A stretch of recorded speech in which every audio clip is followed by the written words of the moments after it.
평형은 아주 빠르게 헤엄칠 수 있는 영법은 아니지만 가장 적은 힘으로 수영을 할 수 있다는 장점이 있습니다. 선수들의 평형을 보면 너무 부드럽고 편안해 보여서 수영을 모르는 사람이 보면 저렇게 개헤엄처럼 수영을 하는 건 너무 쉬운 거 아니야? 라고 생각할 수도 있는 것 같은데요. 하지만 평형을 한 번이라도 해봤다면 절대 평형이 쉽다는 말은 못하실 것으로 생각합니다. 그 이유는 무엇일까요?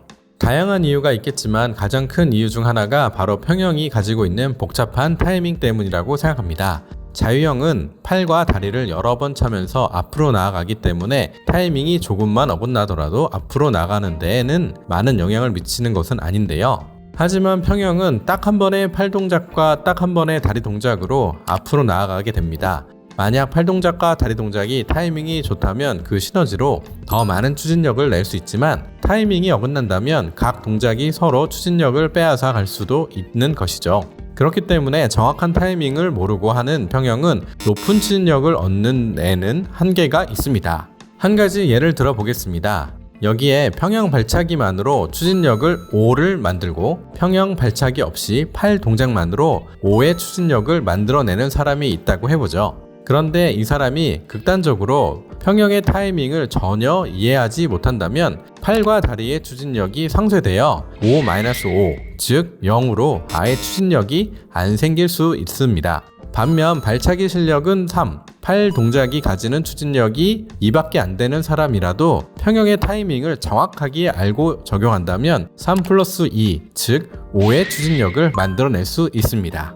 나는 발차기도 좀 되고 팔 동작도 좀 되는 것 같은데 왜 아직도 평형이 잘 안 되는 거지? 이런 생각이 드시는 분은 오늘 제가 말씀드릴 평형의 타이밍 문제를 꼭 살펴봐 주시길 추천드립니다. 오늘 영상에선 평형에서 가장 중요한 발차기와 호흡 타이밍을 알려드릴 텐데요. 이 두 가지만 확실하게 익히셔도 평형의 전체적인 타이밍에 대한 감을 충분히 잡으실 것으로 생각합니다. 그럼 본격적인 설명에 앞서 여러 번 강조해도 지나침이 없는 유선형의 중요성을 짚고 가고자 합니다. 자유형에서도 많이 언급했지만 수영에서 유선형은 호흡과 더불어 가장 중요한 핵심인데요. 스트림 라인이 잡혀야지 킥과 글라이딩을 할 때 저항이 적고 앞으로 나아가는 추진력을 더 많이 발휘할 수 있습니다.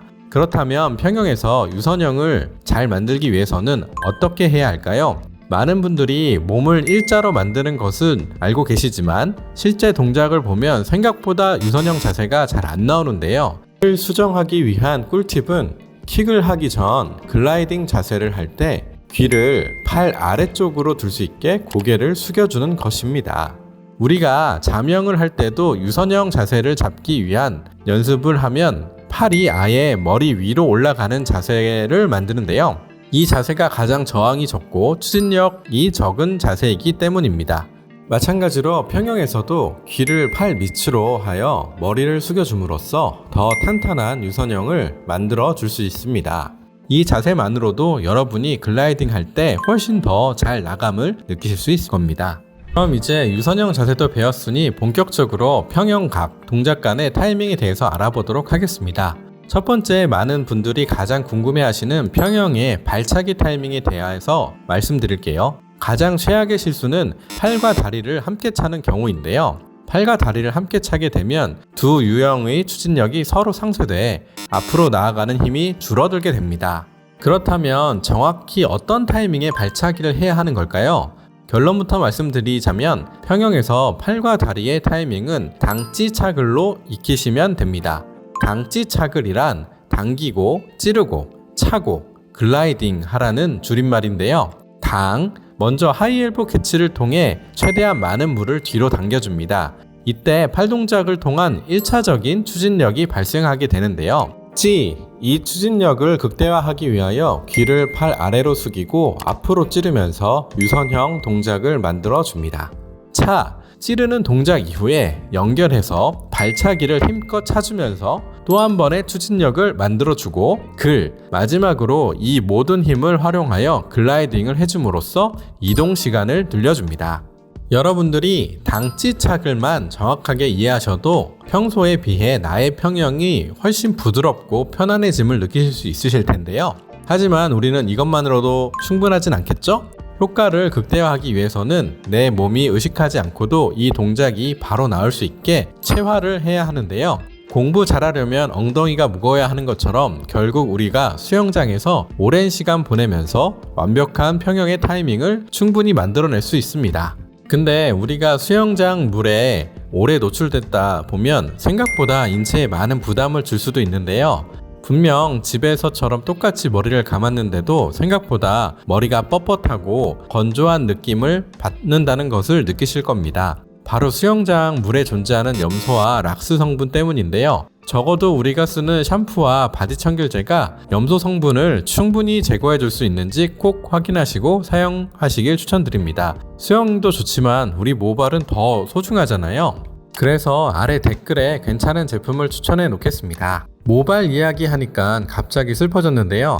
다시 정신 차리고 두 번째 호흡하는 타이밍에 대해 말씀드려 볼게요. 평형은 호흡하는 타이밍에 많은 저항이 발생하는데요. 그 이유는 호흡할 때 상체가 올라가고 반대로 다리는 내려가서 유선형 자세가 깨지기 때문입니다. 그렇다면 저항을 줄이는 가장 좋은 방법은 호흡하는 시간을 최대로 줄여야 하는데요.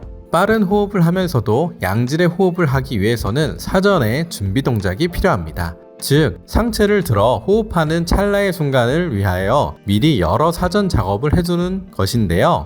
좀 더 구체적으로 그 방법을 설명해 드리도록 하겠습니다.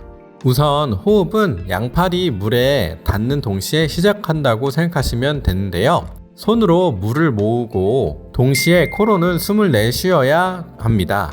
이후 하이 엘보 캐치 시점부터 머리를 물 밖으로 나오려는 준비가 필요한데요. 많은 선수들이 하는 정석적인 타이밍은 하이 엘보 캐치 이후 물을 담겨줌과 동시에 상체가 위로 올라가 호흡을 하는 것이라고 할 수 있습니다. 간혹 어떤 분들은 물을 다 당기고 난 후 호흡하는 경우도 있으신데요. 그런 경우에는 호흡하는 시간이 길어지기 때문에 바람직하지 않습니다. 물 밖으로 호흡이 끝나고 난 다음에 팔꿈치가 다시 모이기 전에 머리를 숙여줌으로써 다시 처음 유선형 글라이딩 자세를 준비해 주시면 한 사이클이 끝난다고 할 수 있습니다. 여러분이 충분한 연습을 통해 빠른 호흡을 만들어내실 수 있다면 저항을 최소화하는 움직임으로 부드러운 평형을 하시게 될 겁니다.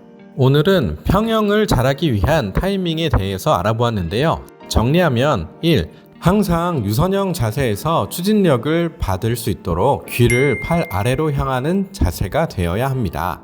2. 팔을 찌르고 킥을 하고 글라이딩을 하라. 3. 호흡은 빠른 시간 내에 얕게 할 수 있도록 미리 준비하라입니다. 간혹 연습을 하시다 보면 이게 맞을까 긴가민가 하시는 생각이 드실 텐데요. 그럴 때마다 계속 정석적인 영상 폼과 내 폼을 비교하면서 하나하나씩 잘못된 부분을 수정해 가시길 추천드립니다. 그러다 어느 날 문득 내 수영이 왜 이렇게 늘었지 하면서 깨달음을 얻으시게 될 건데요. 또 이런 날 수영이 끝나고 샤워하면서 뿌듯했던 경험은 정말 행복한 기억으로 남아 있습니다. 저희 채널의 영상이 여러분들에게 그런 영감을 드릴 수 있기를 기대하면서 앞으로도 열심히 준비해 보겠습니다. 오늘도 끝까지 시청해 주셔서 감사합니다.